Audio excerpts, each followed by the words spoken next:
Welcome to Only Ghosts in the Building. This is your host, Emily Claire. And Karen Lynn. And I'm Debbie Simmons. Yay! Debbie, we're glad to have you here. Thank you. This is exciting. Yeah. It's We a are privilege. very excited. Yes. This is, we have been counting the days down to this.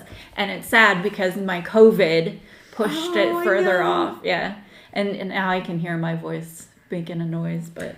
But you know what? It's Star Wars Day. Yeah. So May the 4th be with you. Exactly. Yay. This is what we were meant to be here at this time. So there you go. And then almost Cinco de Mayo, and that's why I got bean dip.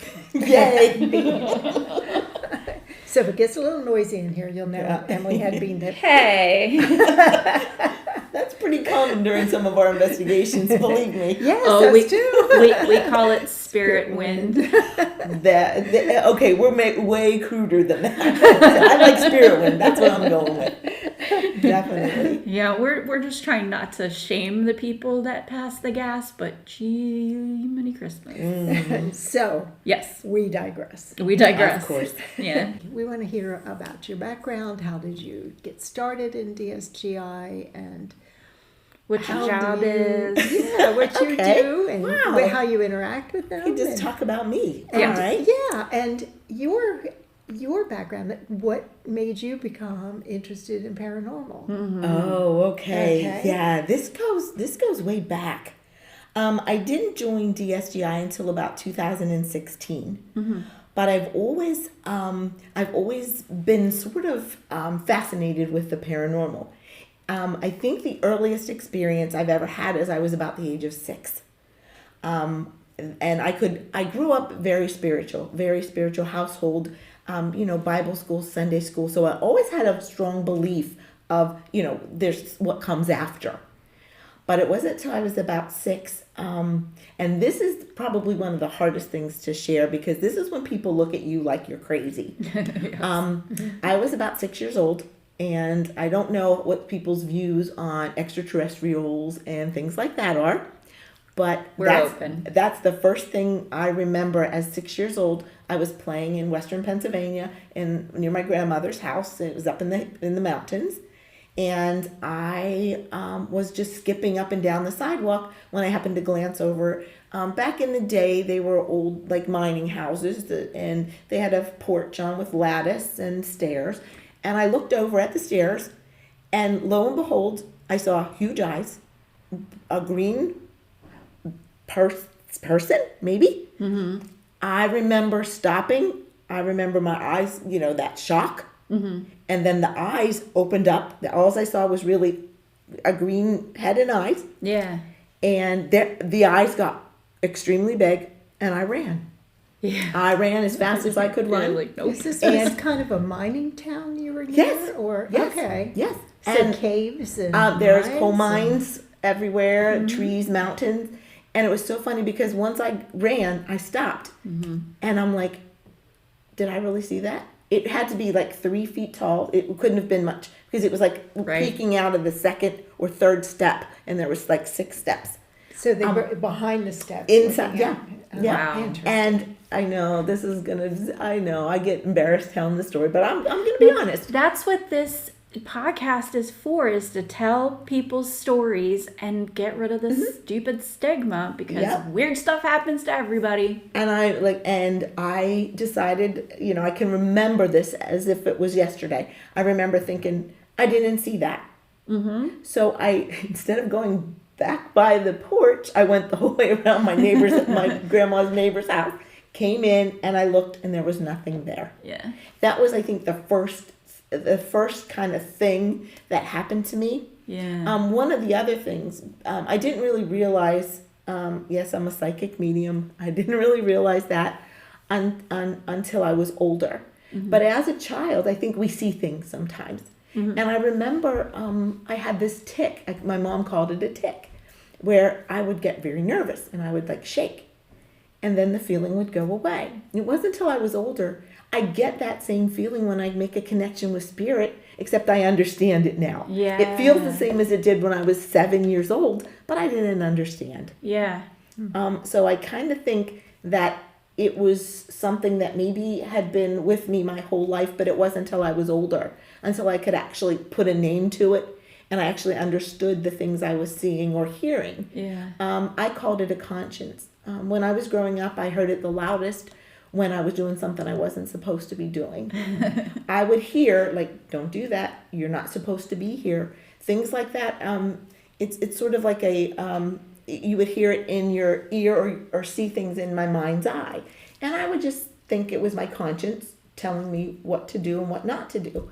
And growing up, it saved me, I gotta say. And that's why I think spirituality is so important, and having that faith base, having that belief in a higher being, whether it be God or somebody else, because I was enveloped in that. So I never was afraid of anything that I saw. I was never in fear of anything I saw, because I think I only asked to see those things that are good. And so, it's kind of natural to me. It saved me from a date rape, just getting that information from. It was like I was being fed in a teleprompter, right in my ear. I knew exactly what to say to the man. I knew exactly what to do, and I got out of the situation It's amazing. unharmed. Yeah. I mean, this snowstorm. I was driving in a snowstorm in a little Honda, a blizzard. Didn't know it was coming. Kind of got stuck, and I'm driving and there's people on the side of the road skidding off the road, and I think I'm gonna die. And all of a sudden, I heard clear as a bell, "You're fine. It's beautiful." And all of a sudden, I just saw a snow globe. Instead of a blizzard, I saw a snow globe. Don't remember how I got home, but I remember getting to my driveway just fine. Yeah. So I mean, there were so many instances of but it wasn't until I got older that it became more emotional.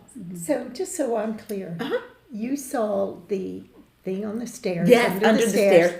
First. That was the first thing I remember seeing. And then you had your abilities after that. Yeah. Do you think that's a connection there? I don't know. Interesting though, because that's the first thing I remember out of the ordinary. That's And a good point, Ma. They say there's a connection between extraterrestrials and medium and psychic abilities. Is there? I don't know. Yeah. Good question. But it's one of those things that you can't sort of count it out. Right.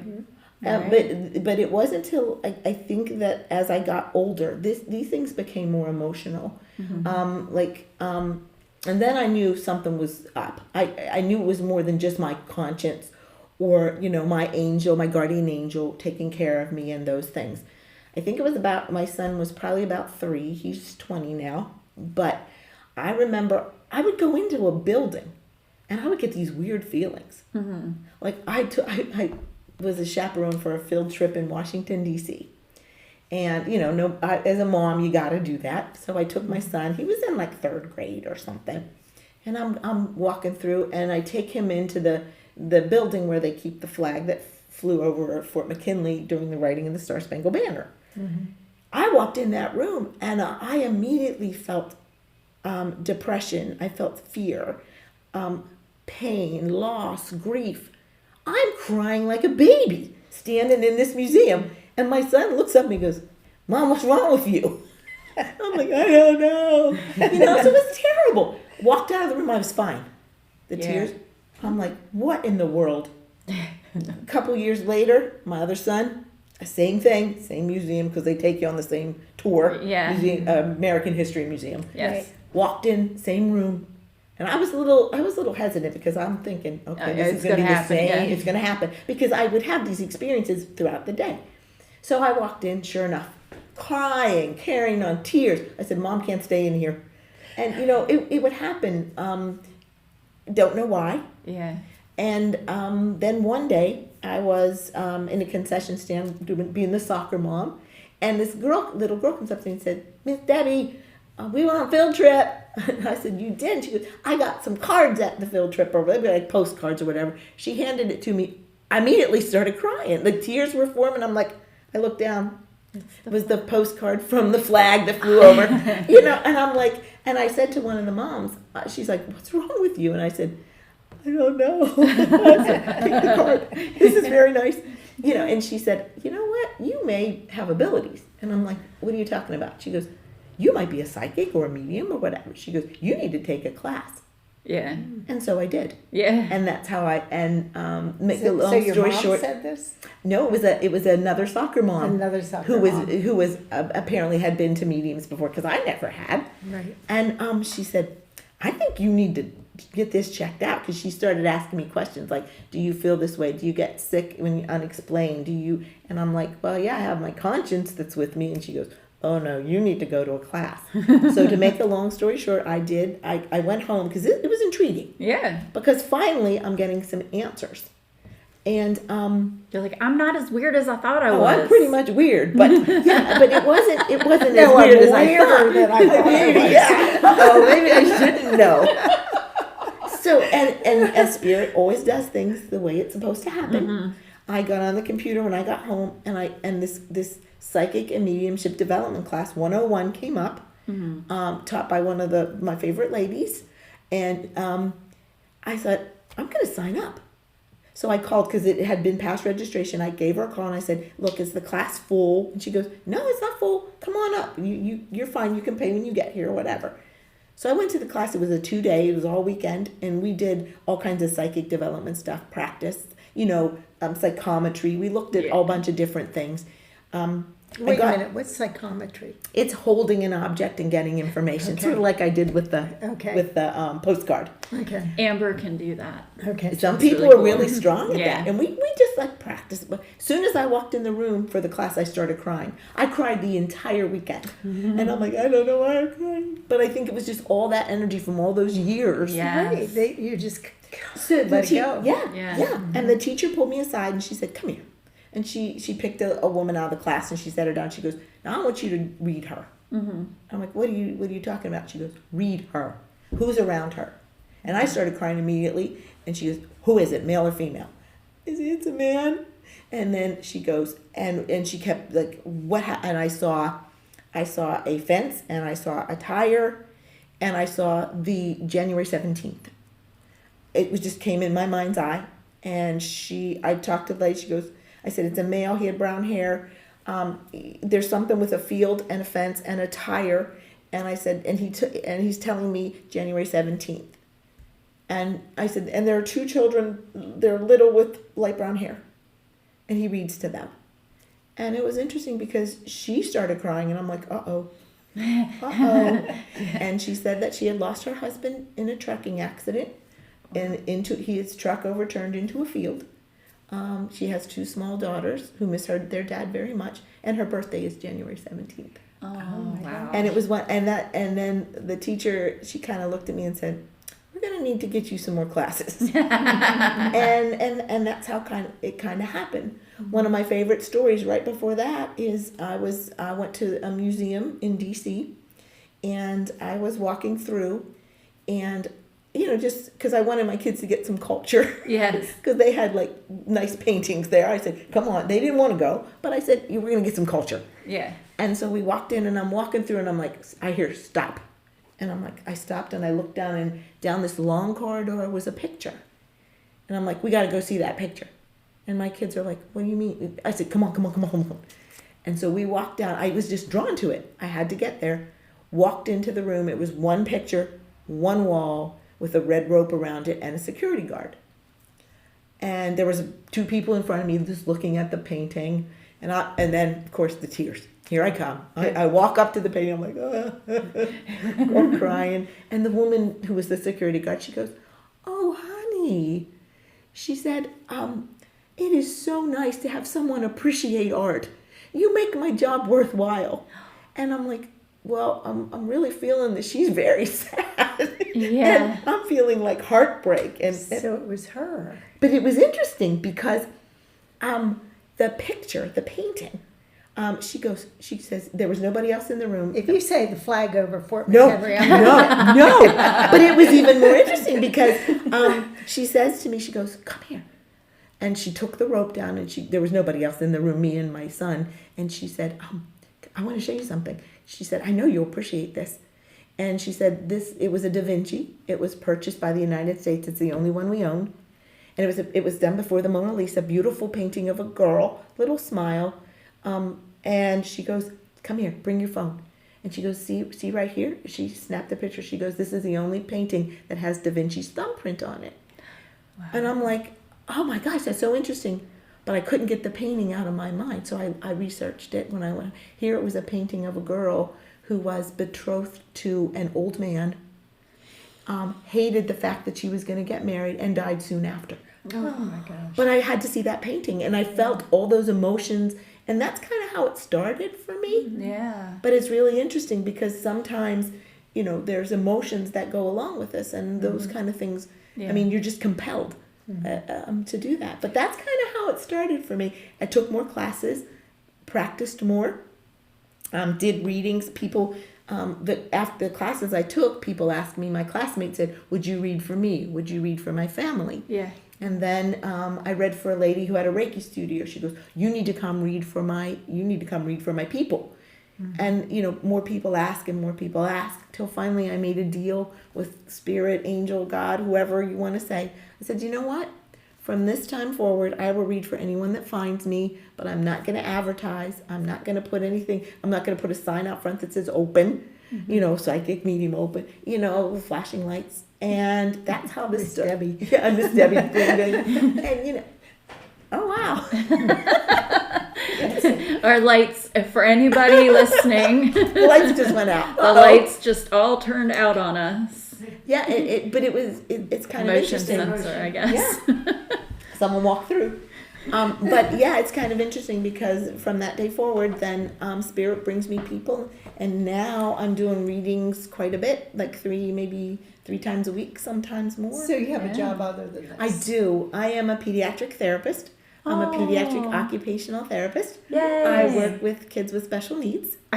Best job in the world. Yeah, my son, who's 3, is autistic. Best job in the world. And I feel like people that have abilities are drawn to service professions. Yes. That's why I always think nurses, parents with children with special needs. Yeah. They're I feel like they're healers, and they're intuitives maybe, and that sort of thing. So I didn't always work with kids. I started with kids. This is my I've been a therapist 40 years. So it's been a long time. Yeah. I started with kids, and I'll retire with kids. So, Yeah. so do the people people you work with, and what did your family say when you told them that you were? That is a very interesting question. I did not tell a soul. I happened to be filling in one time, and this is how it kind of got out there. I worked in the school system, and I go to schools and do therapy services, and the woman Deanna, who taught me a lot of what I know, and she asked me if I would do, because sometimes when like she has an event and a medium is sick, she'll call and say, could you fill in? So there was an event, and I was helping sell tickets and that sort of thing, and it just so happens a couple of the people I work with had tickets. And when they walked in, there I was, and they said, what are you doing here? And they go, You're like, what can are you you doing? do this? And I'm like, yeah. Why didn't you tell us? It was kind of that sort of thing. Why didn't you tell me? And I said, well, because it wasn't the right time. But now you know. And so I was doing readings for them. And, my family, because there's like a double-edged sword with that kind of thing, especially if you have abilities. Some people think you're evil, or some people think you're bad. Especially Yeah. backgrounds. And I've had to put faith in God or whatever, that if I was given these abilities I was given them for a reason. Right. And I feel like that what I do brings people closer to Him and not further away. I think it gives you a sense of peace that there is something past this life. Yeah. But it's not always, and it's one of those things you come to terms with. That's why I don't think I scream it out to everybody, because I look at this as an honor, not really a gift. It's a privilege. And so I feel like people are going to judge you, and and I have to deal with that. Do you feel like it's easier now than it had been in the past? Do you think Absolutely. people are becoming more aware? Yeah, and I think it's important that you work with integrity. Because I feel like people that I've read for many skeptics, and after they were done, like I had this guy, he was a state trooper, a retired state trooper, all big and burly guy, nice guy, but just a presence. You know what state troopers look like. I mean, they just have that air about them. And he brought his daughter to see me. She wanted to come. She'd been at a bigger event that I did, and so she wanted a private reading. So she came with her dad.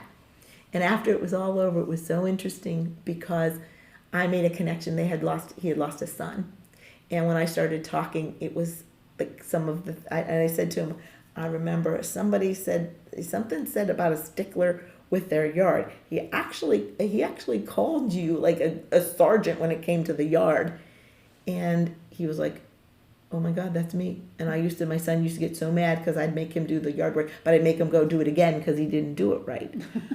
And I'm like, and he's talking about it, Bubby or something like that. And he goes, that's what I call him. And it was one of those things, when he left, he said, I'm not fully a believer. He said, but this opened my eyes. So I feel like, a little bit at a time. But I think it is a lot easier now for whatever reason. I don't broadcast it or, because I think you need to work humbly. And so that's how I feel about that. When you joined DSGI, you didn't tell them that you had this ability. I understand. So can you tell me about that? Well, it was kind of interesting because I've always been, if you're a medium, like I'm an evidential medium, so I think I have to provide you with some sort of evidence that it's your person or it's your family member or it's your pet or whatever. And so I've always loved like ghost hunters, and I've always loved that sort of thing because of my experiences as a child and growing up. There's just the weird things that happen, and I've always been interested in it.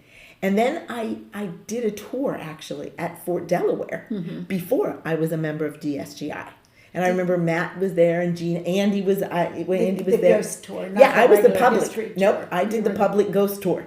Okay. And I went up there and I'm walking through there and I'm like, oh my gosh. I remember being in the room with Andy, and I didn't know I would know him at the time, but he was one of the he was the lead, in that area. And I remember getting this weird jittery feeling, and I'm like, oh my gosh, there's a female here, and I know she has something to do with the fort. And then all of a sudden we hear this noise, and Andy turns on the flashlight, and there's a big scale above a counter at the fort, and that thing is just swinging back and forth. And I'm like, was that the dispensary? It was we got to talk about that. Because that's with Trey and I.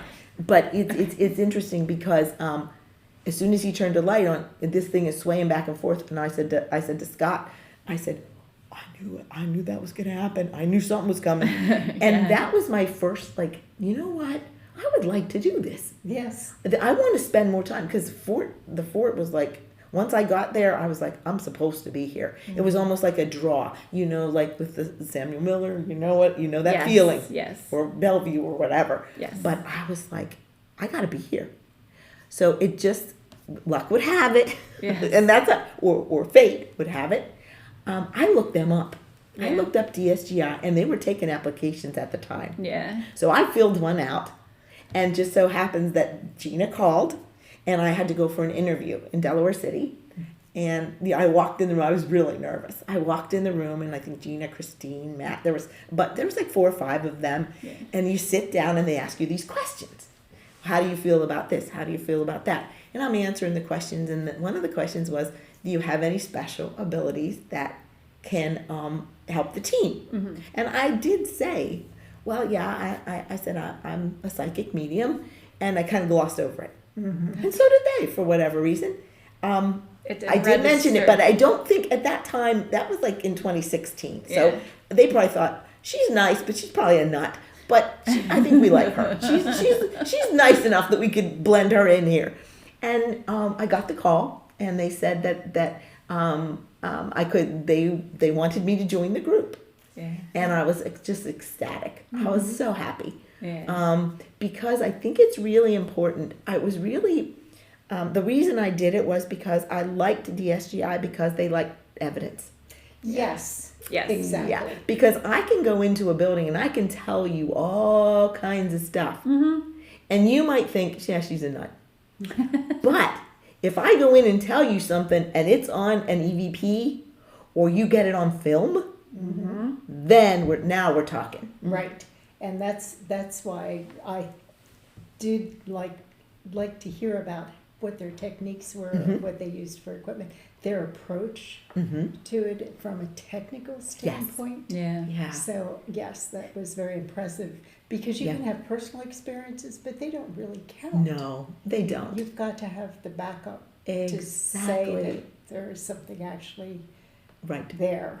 And that, I think, being able to, go in and I don't make a big deal about it, to be honest. And one of the things that I will not do is I will not tell them anything if they don't ask me. Like if I'm with DSGI and someone says to me, Deb, what are you feeling here? I will tell them, but if they don't say a word to me, they don't ask, I don't tell. You don't go, ooh, ooh, ooh. Oh, that's the worst. Did you ever, with a medium that walks in, oh, I feel something. Oh, they're here. They're all around us.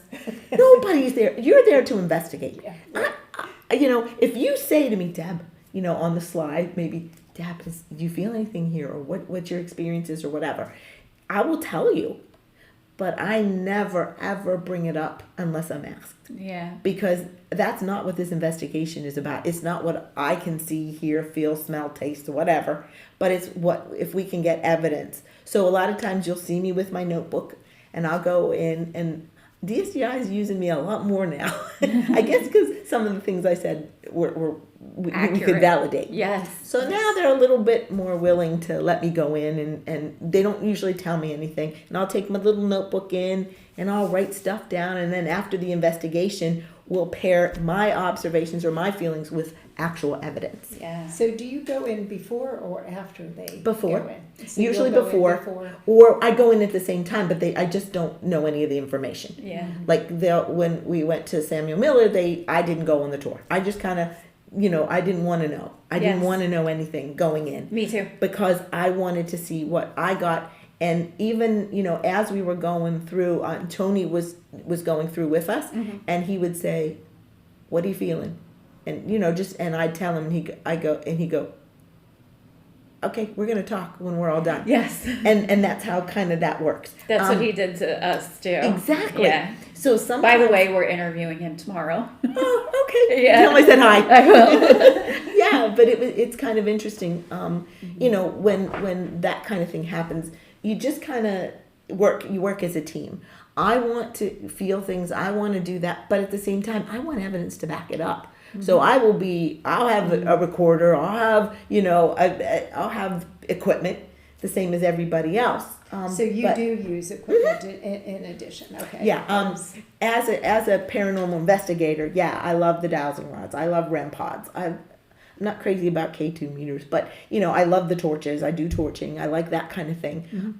The music boxes. Yeah, I love those. Yeah, Yeah, I love those that are kind of fun. stuff. Those are fun. But with my mediumship and stuff, I was taught I don't use any tools. So you won't see me with tarot cards or any. I That just was one of my questions. Yeah, no. Mm-mm. Yeah, what Deanna wouldn't. She said, divination no. toys? Nope. Tools. Yeah. Toys. Yeah. I mean, yeah. I think I don't need them.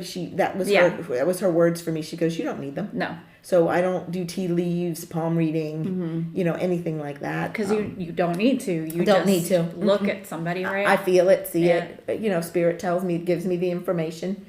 And that's kind of the way I like it. Sometimes at the fort, what I'll do, and this happened a couple of years ago, I was by myself because sometimes it's too noisy. I like to kind of have it quiet. Yes. And I was walking through the fort. I was all by myself. And I was walking through the Sally Port, the entrance. And I automatically got this nauseous feeling. And I'm like, uh-oh. And I heard clear as about, ma'am, I'm afraid. And I asked him what his name was. And he said, H. Gray. And I'm like, all right. So I kind of, and I said to him, and he said, Tennessee. I said, where are you from? And I heard Tennessee, clear as a bell. And I'm like, well, it's okay to be afraid. I said, he goes, I'm real sick. I'm real sick. And I said, okay. I said, I know. I said, it's okay. And I just talked to him and I said, you know what? I'm going to find you. I said, I'm going to look you up and I'm going to find you. And then he was gone. and the nausea went away and that sort of thing. So I did go home and I did research. I have like logs from Finn's Cemetery where they took the soldiers that passed at Fort Delaware. Okay. And don't you know, I looked down through the log. His name was H. Gray. He was from Tennessee, and he died at the fort of like dysentery. Yeesh.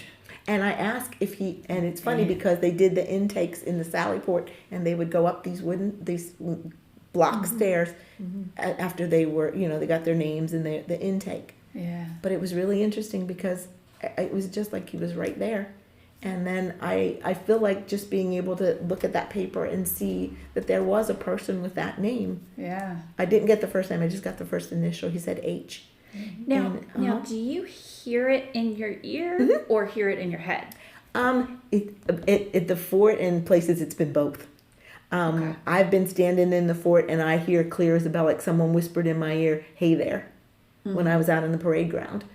And I'm like, whoa. And then when I was in the Sallyport walking through, it stopped me in my tracks. That was in my head, I guess, if you want to say. Yeah. But yeah, and I when I hear stuff like that, I jot it down, and then I go kind of see if I can find that person and just honor their life and memory. And so you hear it in their voice. No, they all sound the same. It's Okay. interesting. I just So get it's a like- feeling of an energy, like it's a male, female. They don't have a lot of differentiation in the voices. Okay. All right. Yeah, No. This is logging for my brain because I'm like, I don't hear voices, but I can have a conversation with something but it's like kind of like my inner monologue. Absolutely. Yeah. That's a lot of how it works for me as well. On occasion, I will hear outside. Yes. With my physical ear, I guess. Yeah. But a lot of times it's sound that. It's your processed. third ear. Your third ear. There you go. I never heard it. That's a good one. That's a Just good made up one. something new. You have It's a like your third ear. third eye, except Yeah. it's two further back. Yeah, that's a good one. Very good. Okay, that. So yeah, how but you often get do a you- vibe of the southern accent. I will ask them where and they'll tell Okay. me. I'll hear a state or Yeah. something like that. Okay. And in his case, it was pretty strong at that point. Yeah. It was clearly Tennessee. I knew it. That's And so so I cool. wrote it down, and then I carry a little notebook with me, and I'll jot that stuff down, and then later when I can sit down and research, I feel like I owe them that. Yeah. Yes. I owe them that. Do you Absolutely. feel like you help them like move on, or how That's does that's a really great question, because a lot of people ask me, but I think I don't think they I don't necessarily think they're stuck there. Okay. I feel like I don't ever run across a spirit who is trying to get out of a place. Yeah. I feel like they can come and go Okay. when they need to. If they want, maybe if they want someone, maybe they like it there. Maybe maybe they're there. But I don't feel like they're tortured or they're Like stuck. you said, he was scared. Yeah, So he wanted someone. He wanted to tell He just somebody he wanted was to tell scared. somebody. Absolutely, Okay. and I think if I were in his shoes, I would have been scared too. Yeah. He, that's a scary thing to be Dying. taken prisoner. I would imagine. And then dying be of sick. And being sick. dysentery. Yeah. Yep, and being away from your family and your loved ones. And I think Yeah. just listening sometimes is the best thing to do. Is just listen. Yeah. Mm-hmm. And what they want, they'll tell Or you. that what they need to tell me. It may just be they wanted you to know that they're there, Yeah. or that they miss their families, or they they're okay, or whatever the case may be. Yeah. But I don't and I don't ask to hear anything negative. So people often ask me, do you see gory death and things like that? And I don't. I may see I may feel like they've been thrown forward, or I may get a glimpse, but spirit spares me a lot of that. Yeah. The stuff that's not pleasant. I will get feelings of sickness and pain and things like that, but it's very quick. Mm-hmm. And just to get me to be able to know what's going on, and that's all. Yeah. Mm-hmm. I hear that. well. So do you go wherever they go?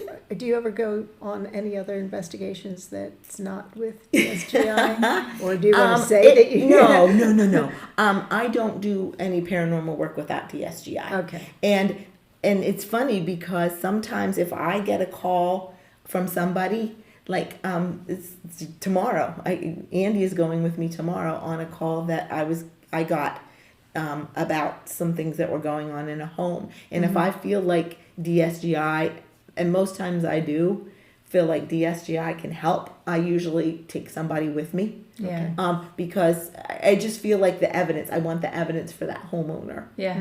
I mean, I can go in and tell them what I feel, see, hear, whatever. But again, if I can get that physical evidence, or I can get confirmation. that confirmation, exactly. Confirmation, So, validation. Yeah, I mean, I do a lot of private readings, like, to connect with people's loved ones and stuff. And DSGI, that's really different. Right. But I always have a DSGI card on my table. Because they seem a little limited in the facilities they go to for investigation, right? I mean, they do the fort and they do Bellevue, but I think there's a lot more, and then private. But there's a lot more around here that they could go to if they had that contact, or when they, people wanted them to become involved. I think that's part of the people are sometimes a little scared about that.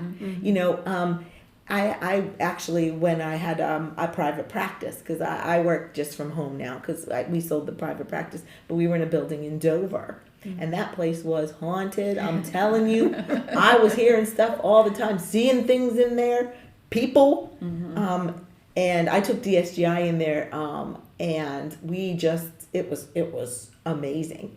But I feel like, some people aren't as open. Like, they don't want to know. Because I always hear, I think my building's haunted, but we don't want to know. Yeah. And so, I think some people are a little, well, what if they do find something, or what if they do get a voice or whatever, not understanding that these spirits may have been there for years and they're not going to hurt you. But it's just, just if you hear things, or especially I think it's really important if you're uncomfortable. Because oftentimes people are scared and there's no reason to be. Right. And I think, DSGI could go in there and we could say, look, this is what we got. There's nothing to worry about. Yeah. They've been here longer than you. So, and coexist for the most part. It's just your granddaddy. Yeah, could be. It could be a family he member. was an awful person. Things like that. Yeah, could be just things like that. Definitely. So what do you think is the most, I would say, haunted place, but it's really with the most spirits that you've been to? Is it the fort, or? That's a great question. There's a lot of them. I feel like I just feel like Fort Delaware is, I've always been, ever since I stepped foot on Pea Patch Island, I've been drawn there. So I feel like, for whatever reason, I don't know if it was a past life, I don't know, but I feel like I was always drawn there. Gettysburg. So Gettysburg is my favorite. So there's a lot of suffering at both of those places, where some of the places, not so much, there may be spirits that hang around, like Bellevue. There wasn't suffering. Yeah, no. Some of these places, there were suffering. Oh, There was a lot of horrible. suffering. There was Penhurst. war. I never go there. I don't want to. I don't. Yeah. I'm afraid of it. I don't. I'm afraid of anything that could be ugly or evil. I'll be protected, but I just I don't put myself in those situations. I had the chance to do it. I'm doing it to you. I'm not making her investigate. We're just going to the Paracon and hanging absolutely, with people. Absolutely. I'm just a little bit leery of with my abilities, the way I am, and the way I can attract. Yes. I feel like I'm safer not there. Yeah. And it's funny because we did go to Trans-Allegheny. Yes. And I went there, and I got to tell you, I was sick from the time we got there until we left. I mean, I went through Rolaids, Pepto-Bismol, couldn't eat. Yeah. A lot of stuff happened. And I got to tell you, there's a lot of stories from that place, but I was not comfortable at all. So remind me what Trans-Allegheny is. It was a lunatic asylum. They call it was Trans-Allegheny Lunatic Asylum in West Virginia. It's massive.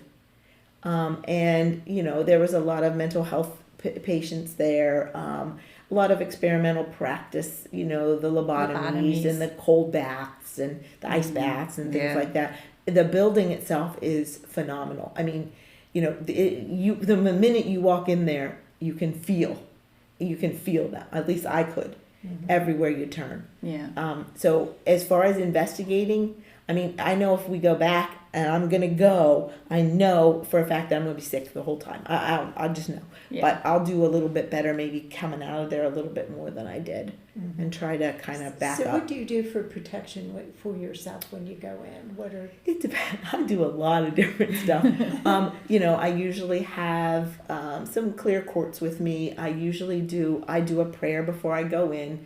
I set my intentions, which is hugely important. So you go in, you especially. Yes. You go in and before I enter a building, I always ask for protection from any unwanted things. And I also ask protection for the people that are with me. And I set the intentions that I will not leave with anything I did not go in with.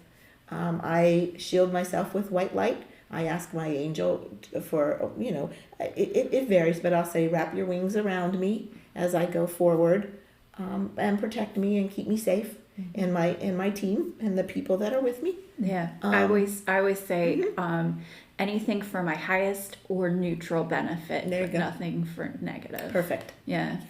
And it generally works. I think, again, if you're gonna do paranormal work, especially as a medium or a psychic or whatever, I feel like you really have to have a strong faith base to be protected and to feel protected. And when you say faith-based, it's not faith in a specific religion.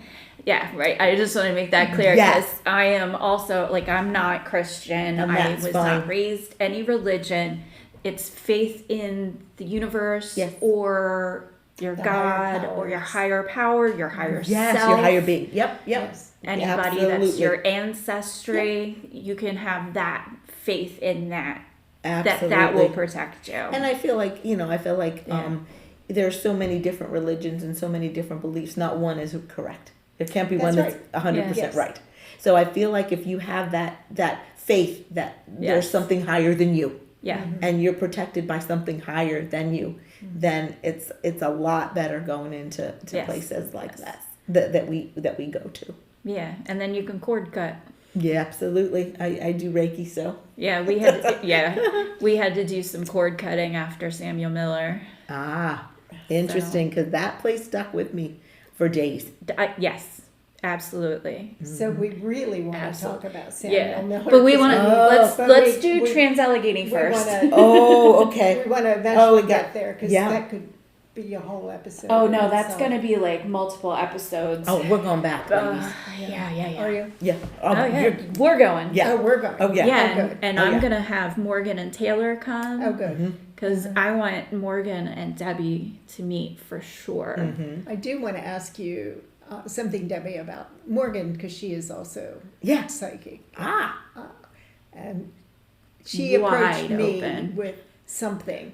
She just sort of came out with something there. Yeah. And I think it was activated by being there. But that's the first time I met her. And she walks up to me and she starts asking me questions and saying things to me that Interesting. she said she had to do it because she Okay. was being motivated by Okay. the spirit There you that go. she was Yeah. bringing in. So, do you ever get that feeling where you have to tell somebody Overwhelming something? urge. You have Well, to say that. that's a great question, because a lot of mediums you see on TV will go up to people and say, "I feel your mom around you," or whatever. Right. I was taught never, ever, ever, ever to do that. What I was taught to do, because sometimes I did it on one occasion, because I did some teaching as an adjunct professor at a college. And one of the things that students were taking a test, and I kept getting this thing. It was a woman, and she kept saying, tell them, birds and blankets, birds and blankets. And I'm like, nope, can't do it. So finally it was overwhelming. And I said, look, I'm going to tell you. And I told my class, I said, this is the weirdest thing you're going to hear. I could have been fired. I mean, sure, at that point. Yeah. And I just said that there's a female here, a woman, she's elderly when she passed. And she keeps saying someone, she wants to tell them that she loves them. And she said to tell you birds and blankets and you understand. And automatically the girl right up front, she started crying. And she said, "Can we talk after class?" I said, "Yes, we can talk after class." And she came up to me and she goes, "That's my grandma, my Mima." And she said, she made a blanket for every one of us prior to her passing. And she was an avid bird collector or bird watcher. She said she had books about birds. She and I would talk about the birds. She taught me about the birds, and I miss her very much. And then I told my mentor, and she goes, "Oh, no. She told me instead, if let's say you're compelled to give a message, she said to ask your spirit guides to give you the opportunity to pass on the message. Yes. And spirit will make sure that they get it, or they make sure it comes up to you. Now, is that right? I don't know, because some people, I'm not saying it's wrong to go do that, because some mediums may be compelled to do it, but even if I'm compelled 1,000 billion times, I will not. Yeah. Unless I'm asked. Yeah, I think for her, because she was already wide open on the way up there. There you and go. it is that in that spot. And then I guess maybe she felt that it was okay, and it was okay. And it was is. okay, Yeah. but she asked me if it was okay. Oh, okay. And She got your permission then. Sure. Yeah. But I think you that's know, important. It's sort of like. She was like, I have to tell It you. didn't bother me. It didn't. No. It just was Yeah. something she felt she had That's to do. fine. And So- and like I said, I would probably say, "Oh, please give me the opportunity to talk to her, please." And usually you got that message yeah, because you were okay. supposed to. I made the mistake once of telling somebody that I probably shouldn't have said it. It was her mother trying to get in contact with her, and it was a client. This house, it was from the Revolutionary War, like this huge house on Maryland Avenue in Wellington, gorgeous place, and they needed a cleaner, and I was there. And I just kept getting lots of messages there. I actually heard somebody, I was alone in the house, and I heard somebody yelling like they got home. Like it was the man, the owner, coming home, and he was yelling out the hallway, and I was cleaning their shower stall. So I heard that, and I was like, what? And like I got out, and I pushed pause, and then I like, nothing's here, no one's here. The alarms, there's alarms on everything. So none of the alarms had gone off. And then he came back 10 minutes later, and he said the same exact thing. It was like a echo, precognitive echo. It was very strange. Yeah. And I was like, you weren't here just 10 minutes ago? And he was like, no. And I was like, oh, okay. I thought I heard you yell, and it wasn't you. But his wife had lost her mother, and her mother said that she's been trying to talk to her in her dreams. And I said, can I ask you a question? Have you had any dreams about your mom? And she's like, no. And I was like, okay, well, she was trying to talk to you. And I it was a weird, and then all hell broke loose with her, like in her personal life.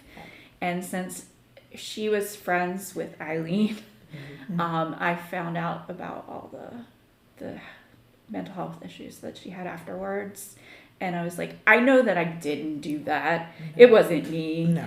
That was her and her journey. But I kind of felt like I was like a little catalyst into that breakdown. And I was like, Yeah, I feel like, again, that's why because some people will look at you like you lost your mind. yeah. And then other people will be so appreciative like you, Yeah. but not everybody is like that. Yeah. And so, oftentimes, like, I'll be sitting in a restaurant and someone will be sitting near me or whatever, and I'm like, oh my goodness. Yeah. And one time I was pumping gas at Wawa, and this is the craziest thing. I'm pumping gas and I'm watching, and out walks this nice looking young kid walking fast. He had a cup of coffee, he was walking. And then behind him was an older gentleman, silver hair, tan pants, light colored jacket, walking at the same pace, like right behind this guy. And the reason I looked is because this old guy was moving. Yeah. And I'm like, boy, he's moving. And then he was gone. Wow. And the boy's still walking, and I'm like, oh my gosh, that guy was just not there Yeah. a minute ago. Now he's gone. Yeah. And could I have ran up to this kid and said, "Hey, dude," Yeah, you know, but your no. grandpa was right behind you a minute ago. But again, you know, No. No, It's you not my don't place. wanna- No. I saw it. I was like taken aback, and the only reason I looked at him is because he was moving so quickly for an elderly person. Yeah. Like stride for stride, he was keeping up with this young kid a whole way across the parking lot until he wasn't. Yeah. You know, so things like That's that funny. will get through. But Yeah. but if you know if that happens, I always Spirit knows when to give the messages. So what Yeah. I do is I'll say, "Oh, please let me deliver this message some way, shape, or form," and the opportunity will come to you if it's meant to be. And I think like I learned the hard way. I could have been fired Yeah. easily, or she could have been upset by it or Yeah. angry. Yeah. And so I think you got to be careful about sharing messages unless the person asks you for them. Yeah. Right. That same house, the guy's, so it was his house. He got it from his father, and his father, people have seen on the property his father walking on the property, and he told me about that. And I had this was before he told me about that, but his dad was yelling at me to tell him about the water. The water, the water, the water. And I was like, okay, what is with the water? And he's like, somebody's going to get hurt. You need to cover something. Somebody's going to get hurt. You need to fix it. And he was mad. Oh, yeah. And I told the son, and I was like, so this is weird, but your dad said you need to cover the water because somebody's going to get hurt. And he like looked at me, not a believer very much. Like he was like, I've never seen anything. He looked at me and he was like, oh, I know what he's talking about. See? Yeah, and it was his well. He Yeah. needed to fix the thing on the well. Absolutely. Oh. And Dad wanted that done, so Yeah. he told you to tell him. Yep. Good. That was a good message. Yeah. That was a good message. A same couple, different parents, way different experiences. responses. Yeah. Way different responses. Absolutely. Yeah. Yep. And that probably had to be done, or Yes. you had to. He had to do it. Yeah, somebody's gonna 'Cause get it's- hurt. It's and Dad would have probably had that done immediately if he had been in the living. Absolutely, and he's Yeah. like, "You need to get this Give done." him a kick in the butt till Yes. he does it. Yeah, Mhm. and then something about like he couldn't figure it out. He was gonna look for it, but it was like Orlando was there. I kept getting Orlando. And I'm like, I don't know what that means. Is that a name? Like, is there somebody there from place. Orlando? Yeah. Like, what is Yeah, happening here? Yeah. And I don't have resolution to A that. lot of times, Maybe it was Tony Orlando. There you go. There you go. You know, the singer. Yes. I know. I couldn't I tell know you what he she said. probably doesn't, but I do. I couldn't tell you what he Tony said. Orlando and Dawn. Dawn. Yeah. Oh, yeah. And it's kind of funny because sometimes Spirit shows you things in symbols. I see a lot in symbols, and once you figure out what that symbol means, Yeah. like to me, Orlando could mean down south. So if someone said Right. because it's Florida or whatever, but Yeah. you'll learn as the more that happens that you'll be shown the same symbols over and over. Yeah. And that's how sometimes I see things is through symbols. Yeah. See, I don't see stuff though. That's my sad part. Like I'll get a flash of a face. Oh, I have to show you my drawings I did from Yeah. Samuel Miller. I'll get a flash of a yeah. face. You did drawings from Samuel Miller? Yeah. Oh, we gotta see it. Yeah, I have two. Okay. And I'll see a flash, but mostly it's just like it's telling me, okay, water, water, water, pressing Okay. water, like Okay. then a word and more words, and then it'll be a right. phrase. So that's why I think I really wanted to talk about this because it's interesting because we all work differently. Oh, absolutely. We all have it different. Yep. And I want to empower anybody that thinks that they're not that great.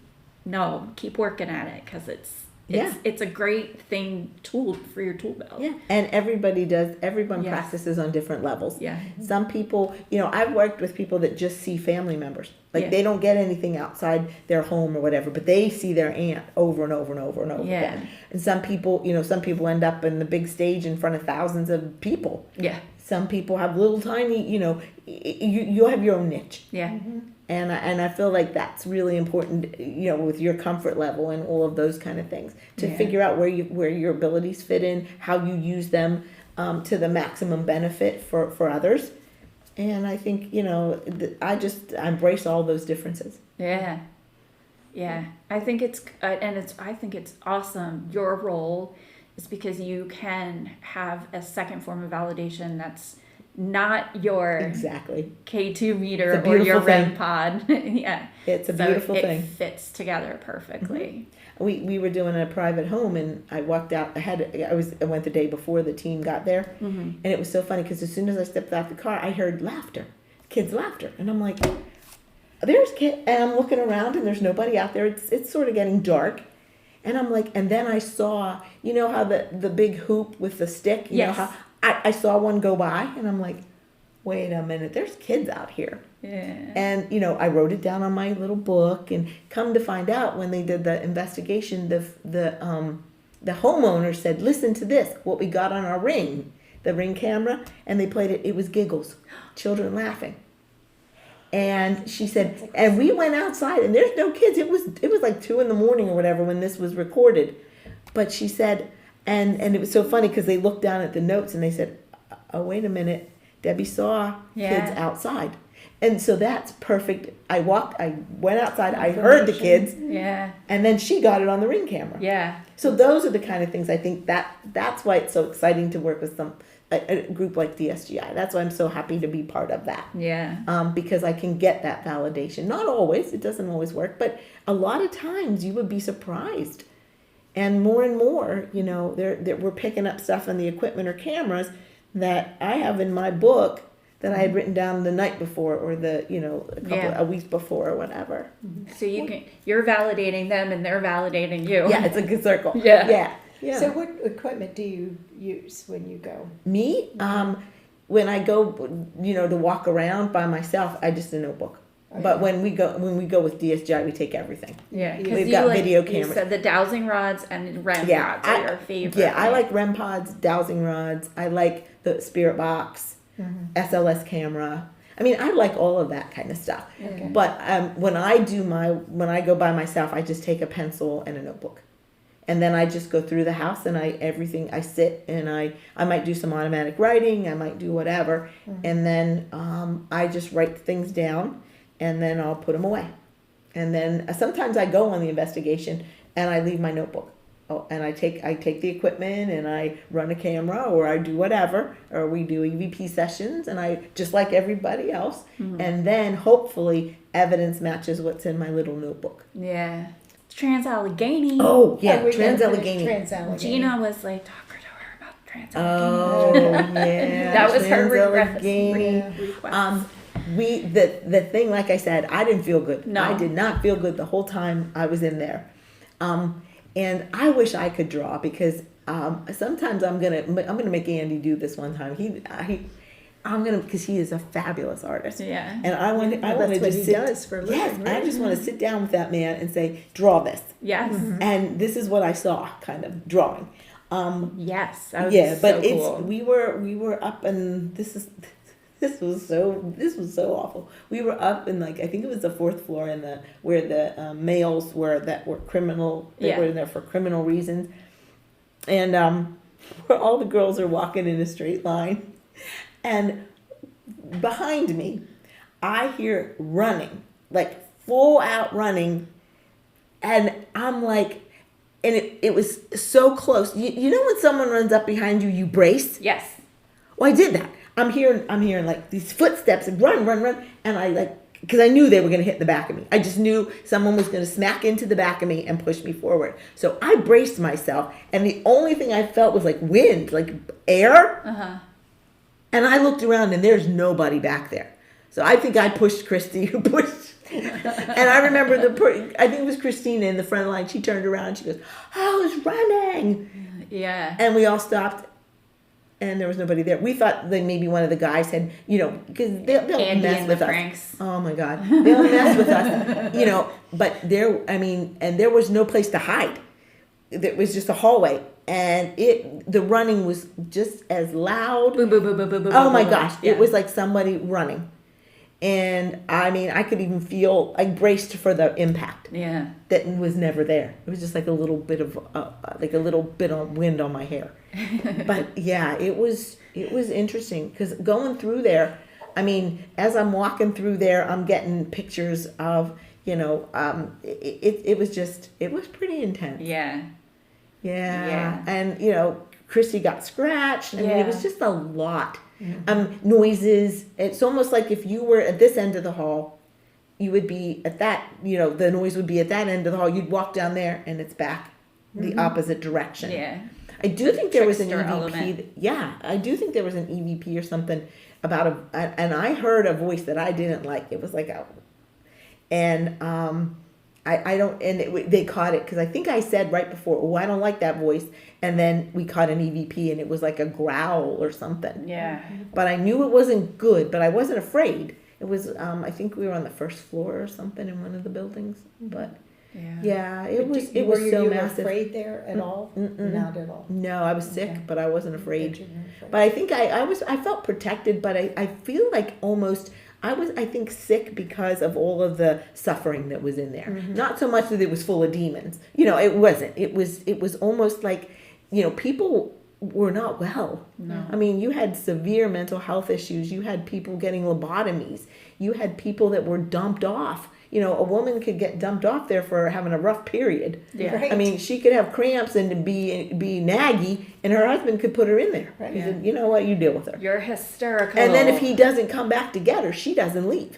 Right. Yeah. So, I mean, I think there was a lot of the stress and heartbreak and, just mental illness. And to me, it resonated as nausea, headaches, sick stomachs, just a malaise. So I think. one of the things I read about Penhurst is one of the problems is they didn't have enough staff to care for all the patients.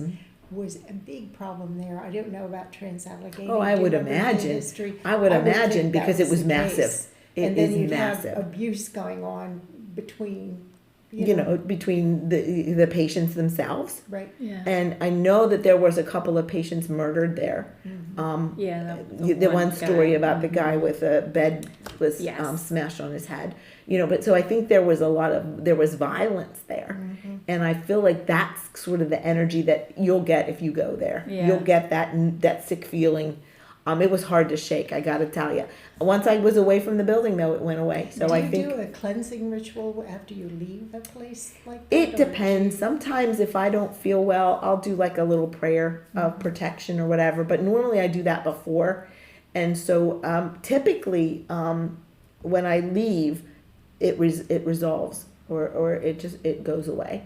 So I feel like if I remove myself from the situation, so when Yeah. you get sick or whatever, the best thing to do is remove yourself. Have you ever known anybody that had an attachment that went with them? No. Or do you know of anybody that brought anyone in with them?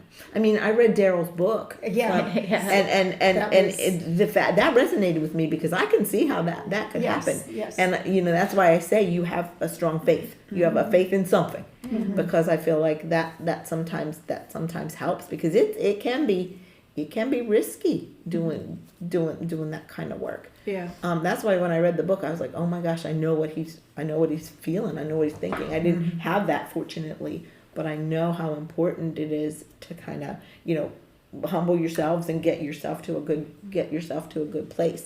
I know one time it was I think the last sleepover at Fort Delaware that I did with DSGI. This was kind of a little bit unnerving. Trey and I were doing an investigation, and we decided that we were going to sleep in the infirmary. There are 2 cots in there, and we always get activity in there. Somebody had seen the cabinets open. We always get footsteps, chandelier, the light fixture swinging. So I was going to be a big deal. It was going to be, and I was going to sleep in there, not by myself. I was like, oh no, I don't go anywhere in there by myself. But so Trey said, I'll stay in here with you. So I went to bed because I can't stay up too late. So it was like maybe midnight or after, and I curled up in my sleeping bag and I'm sleeping in the infirmary. And I think Trey came in later on or whatever, and I'm laying there, and I remember waking up and I'm shivering. Yes. And I'm like, my teeth are chattering. I'm Yeah. like, "Ugh." And this is June, Yeah. and I'm like, I felt horrible. Yeah. My head was pounding. I felt like I was sick to my. I felt like I couldn't move. I was bent over, and I'm in the sleeping bag, and I'm like, oh my God, I'm thinking, oh, something's bad wrong with me. Because I'm thinking, now I was embarrassed because they're going to have to call the police boat or whatever to come get me. Because I'm like, what the heck is happening to me? And I'm shivering and shaking and sick in my head. And the whole room is spinning. And I was just about to call for Trey because I'm like, I got to wake him up. And I'm laying there and I'm shivering. And I'm like, I said, and in my mind I said, you know what? It feels like I have dysentery or something. And then I'm like, wait a minute. I'm in a sleeping bag. It's June. I'm shivering. And I sat up and I'm like, no. I said, go. Yeah. And I stood up and the whole room was spinning. I kind of felt my way out. I got out the door. Felt fine. Yeah. I'm like, I bet you somebody was right there. Mm-hmm. And I was asleep. So I think it got just a little bit too close. Yeah. And I walked out. Fortunately, Andy was he stays up all night. So he was out taking pictures out in front of the fort. And I walked out. It was like, I looked at my watch. It was 3:00 on the nose. Yeah. And I went out there and I was like, whew. And it took about 30 minutes before I felt like myself again. Because I never ever got sick there except that one time in the infirmary. So I note to self, I'm never sleeping there ever again. Because I've slept in other places and have been fine, but something got me there. Yeah. And I think it was because I was unaware. Right. And I think it wasn't to be mean. I think someone was just trying to talk to me or to let me know that they were there, but in a way that was totally not good. Now, so do you think it could have been a residual that was just you were feeling the residual, or do you think I think was somebody on was purpose? there. Okay. I think they were trying to get my attention, and that's the only way they could. It wasn't they were trying to hurt me. It wasn't malicious. It wasn't like I was in grave danger. But as soon as I realized I had all the symptoms of dysentery, I thought, oh my goodness, this isn't mine. Mm-hmm. I've taken it. It's on me, but it's not mine. And as soon as I said that, the symptoms started to resolve. My temperature felt fine. The nausea went away, and I was about a half hour it took before I felt completely fine and went about but I didn't go back to sleep. Did you tell Trey when he woke up? I think I might have. I'm not sure. But I think I did. Because I said, Trey, I almost woke you up because I thought I was going to die. Yeah. I'm like, he'll know because he'll listen to this. Yeah, he'll be like, I was like, oh, Trey, help me. I was so embarrassed because I thought they have to send a boat over for me. Yeah. But then I realized, wait a minute, this isn't even mine. Yeah. Something like when you feel something, it starts to make your stomach sick. That's not your stomach being sick. If it is, it's not going to go away. But if it isn't, if it's a spirit like trying to get your attention, it'll go out. Yes, because you had that experience in the room off of the hallway there, where you felt sick to your stomach. In the Torbert.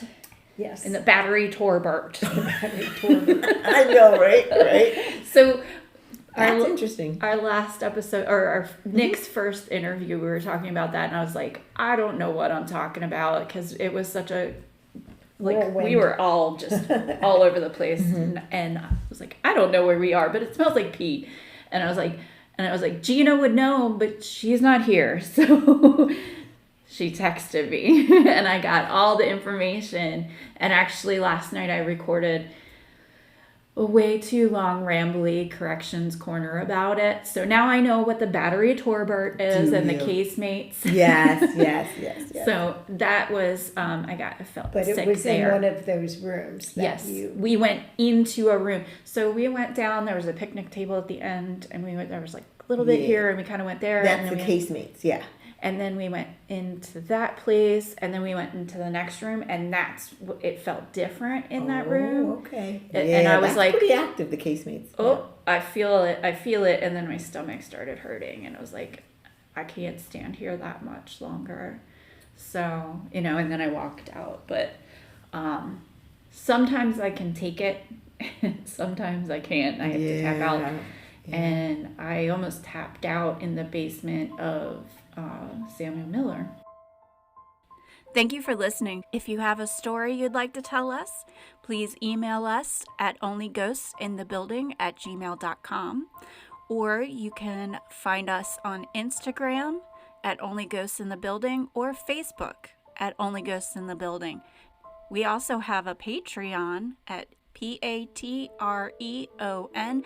patreon.com/onlyghosts-in-the-building, and you can come join for free, or we have a $1 a month tier or a $5 a month tier. Come check us out. We have a lot of good content there. I really enjoy the app and all its capabilities. You can listen, you can watch, and you can read and check out all our content right on there. We have merch for sale at onlyghostinthebuilding.com. There's some really cute stuff, including kids' clothes. Go check that out. Thank you so much. We will see you soon. Bye bye. Bye bye. Bye bye. Bye bye.